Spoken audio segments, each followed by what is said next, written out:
Every year, sometimes multiple times a year, many of us start asking ourselves the same question, and that's why am I not getting hired? That question hits photographers, creatives, or pretty much anybody doing work where our income depends on people choosing whether or not they're going to hire us for our services over our competitors. And when work starts to slow down, our brains don't go into some kind of calm strategic planning mode. They often start to, panic a little and start asking questions like, what am I doing wrong? Is my work not good enough? Is my pricing off? Is the market slow? And if you sit in that anxiety loop long enough, eventually you're going to end up in the same place a lot of us end up. And that's thinking about refining your social media strategy. And for most of us, that really just means one platform, that's Instagram. So you start telling yourself, I need to post more. I need to be more consistent. I need to do whatever that influencer in my space is doing because it's obviously working for them. And I'm not saying that Instagram doesn't matter. It can certainly help. But a better Instagram strategy isn't a real fix to long-term business success. So in this video, I'm going to share what's actually been working for me over the last year or so that's made a more positive impact on my business. Now, just for some context, this year was pretty similar to every other year in a lot of ways. There were some busy times and there were some slower times. The difference is that the slow times this year, they didn't mess with me in the same way they had in previous years. Things were actually kind of slow during what should have been the busy season. They were definitely slower than a lot of my friends and competitors, but they were actually a little busier in what should have been the slower season. And a lot of that came because I had established relationships over the years. And, so this wasn't work I was actively pursuing with my business, but it was work that came through because I had established some relationships over the year. So again, I wouldn't really consider them to be part of my main business, but they were things that came out of relationships I had established. So even while I was busy, but especially during the slow times, I had this long stretch where I would start thinking, okay, is what I'm doing actually working? And that's when this whole idea and strategy creep typically starts to form. You start asking yourself questions like, do I need to update my website? Does my portfolio need some work? Do I need to learn a new technique? Or is there something in general I need to change up? And eventually Instagram strategy starts to come up in that list too, because it's a somewhat easy fix. You just make a post of something cool you shot and you post it at the right time of day, and you come back and you press like on any of the fire emojis that your fellow photographers friends left. And don't get me wrong, I'm grateful for those. It lets me know people are there and they're paying attention. But I guess what I'm getting at is what really matters in terms of building a business is not the amount of engagement you get on a post. It's getting people to know, like, and trust you. This is a relationship business first and foremost. So no matter how good your equipment is or your process or, how well you can speak the language of your clients, if they don't know, like, and trust you, it's going to be more of a challenge to get work, or at the very least get emails that aren't just somebody asking you what you charge for something and then ghosting you, and start getting emails from people who actually want to work with you. So the first thing I did was I started making things that I actually wanted to make. And for me, that was semi-silent. And if you don't know what that is, it's a quiet documentary style series that I've been posting to YouTube. There's no talking. It's just me working in spaces that I want to work in. And the reason I think it mattered is because it hit on that whole know, like, and trust thing in a way that Instagram posts just can't. People could actually watch it and get a real feel for how I work without actually working with me. They could see me in the kind of environments that I wanted to be in. They could see that I'm not walking into a space clueless, like I have instincts.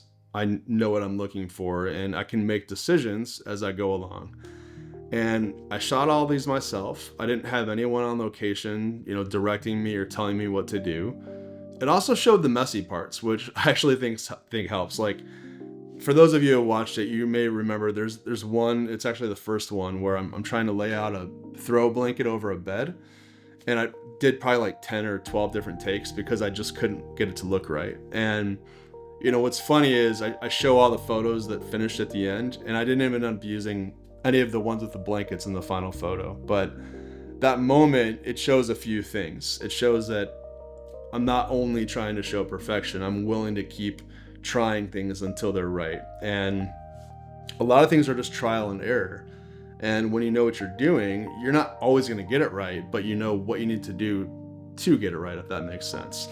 So semi-silent also became a proof of concept for me. Not just that I could make videos, but that I could create something that lets people feel like they're a fly on the wall with me. And that's valuable because now I can share it with potential clients, and it gives them, a glimpse into what it would actually be like to work with me. Now, I'm not saying for everyone watching this that you need a semi-silent or to go make one. And I'm not saying everybody needs a personal project that involves shooting houses. I'm just saying that if you can make something that lets people see another side of you, that builds familiarity and trust, that could be a podcast, that could be a series where you try a totally different kind of photography. Maybe you mess with film photography. It could be behind the scenes of just how you think about something. Whatever it is, the point is, make something that you're genuinely interested in and share it with people. The second thing I did was I put honest effort into building relationships without trying to sell myself. And I don't mean networking necessarily. I mean, I tried to be genuinely interested in people with no agenda. A good example of this was a tour of homes that I went to in Western North Carolina. Before I went, I made it a goal that I would not tell anyone that I was a photographer unless they asked. And the main reason is because the event wasn't about me, it was about them. It was about the builders, the architects, the designers, getting their work in front of people, not some photographer showing up and using it as an opportunity to get ahead. And so the only conversations that I actually wanted to have were about them or, about the house that we were standing in. I'd ask them questions, about what they did, why they made certain decisions, what they were proud of, what they learned on the project. Really genuine questions. And I was only asked once what I do. And that one time that I was asked, it was an architect, one that I would love to work with. And the second that I said that I was a photographer, his gut reaction was, oh, we already have a photographer we work with. It didn't even give me a chance to say anything. He just immediately shut me down. I didn't even ask him anything. And honestly, I appreciate the honesty, but I also hated what that revealed. It told me that he probably gets pitched constantly. And he probably thought that I was just teeing him up to pitch myself. It told me that even though I'm trying really hard to not make it about me, the second that I said photographer, the whole vibe changed. And I don't like that feeling because I don't want to sell my services to people. I just want to get to know people at this point. And the longer I've been doing this, the more and more that I've come to realize that this is absolutely a relationship business first and foremost. It's not about the quality of my photography. And I think that this is where social media gets confusing because you can build relationships on Instagram, but only if you treat it like a place where you're actually talking to people, not just broadcasting to them.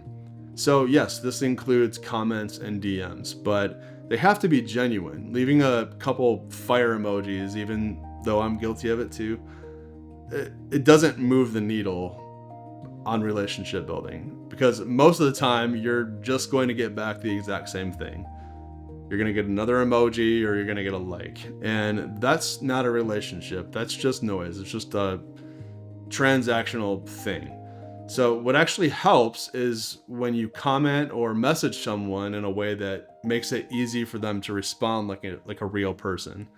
Something that shows that you actually noticed something or thought of something. Something that invites an actual conversation. And you also have to remember your clients might be stuck in the same loop that we're in. They're busy, they're distracted, they're getting pitched all the time. they're relying on autopilot as well.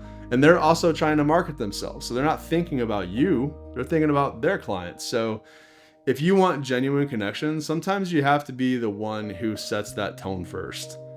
I'm not going to give you a list of things to say or copy and paste or templates like that. That defeats the entire purpose, because the whole point is for you to exercise that muscle and actually think about what genuine interest looks like for you as a person uniquely. The third thing that I've learned, and I'm still learning, is how to find peace in the fact that it takes time to grow a business, especially a relationship business. And I know everybody knows that it takes time. You can say that all day long, but what I mean is actually sitting with that and digesting it, that it takes time, especially when it gets quiet, because the hardest part of downtime, it's not just that work is slow, it's what our brain starts doing when the work is slow. You start filling in the blanks and you start telling yourself these stories.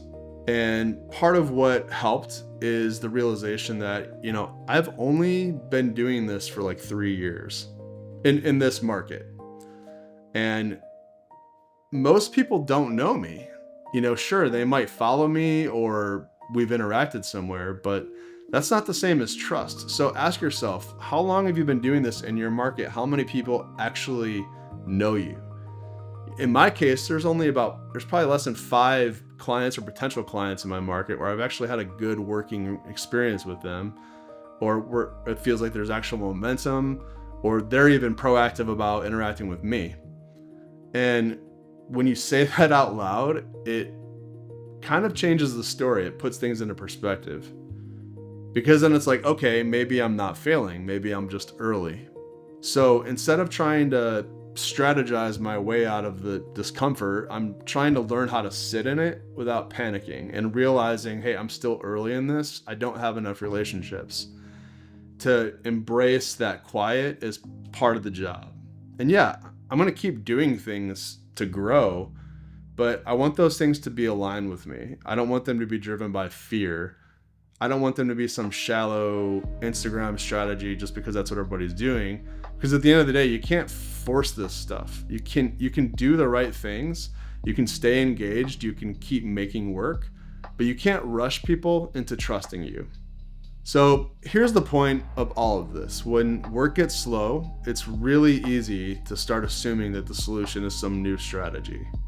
And yeah, sometimes you need to improve things. The website, the portfolio, different kinds of outreach, whatever. But what I've learned is that the bigger issue usually isn't a missing strategy. It's that people don't know you well enough yet to trust you. You are representing their business. Think about that. So answer this question: is a better Instagram strategy really why you're not getting hired? Sometimes it might help, but I really don't think that's the main thing. And I think if you think about it, you'll realize that as well. So for me, what mattered most this year was, one, making something that I actually cared about and sharing it semi-silent, as so that people could get a feel for how I work. Second thing was being genuinely interested in people without pitching to them. And the third thing was learning to accept that this actually takes time, especially when things get quiet, and doing that without panicking and burning everything down. Because this is a relationship business, and if people don't know, like you, and trust you, it's going to be harder to get work no matter what your strategy is. So for you, when things slow down, what's your first instinct? And what's one thing that you can start doing today to help people know, like, and trust you instead?